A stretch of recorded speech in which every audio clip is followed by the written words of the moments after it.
இன்றைக்கி சனி பிரதோஷத்துக்கு நானும் ஹஸ்பண்டும் பார்த்திங்கன்னா சிவன் கோயிலுக்கு வந்திருந்தோம். ஈவினிங் ஒரு 5:30 போல் கிளம்பி வந்துட்டோம். இது எங்கள் வீட்டிலேருந்து ரொம்ப பக்கத்தில் தான் இருக்குது. இது ஒரு அம்மன் கோயில் தான். ஆனால் உள்ளே சிவன் சன்னதி வச்சுருக்காங்க. இன்றைக்கி நைட்டு டின்னருக்கு பார்த்திங்கன்னா உருளைக்கிழங்கு குருமாவும் இட்லியும் தான் செஞ்சுருந்தேன். ஃபஸ்ட்டு உருளைக்கிழங்கை வேக வச்சு நல்லா மசிச்சு வச்சுக்கோங்க.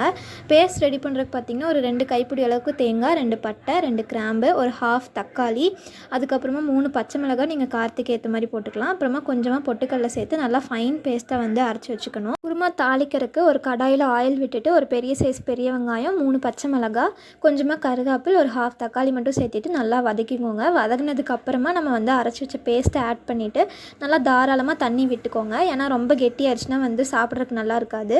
நெக்ஸ்ட்டு பார்த்திங்கன்னா ஒரு கொதி வந்ததுக்கு அப்புறமா ஒரே ஒரு பிஞ்ச் மட்டும் மஞ்சத்தூள் சேர்த்திட்டு உருளைக்கிழங்கையும் சேர்த்திட்டு உப்பு செக் பண்ணி நான் ஆட் பண்ணிக்கிறேன்.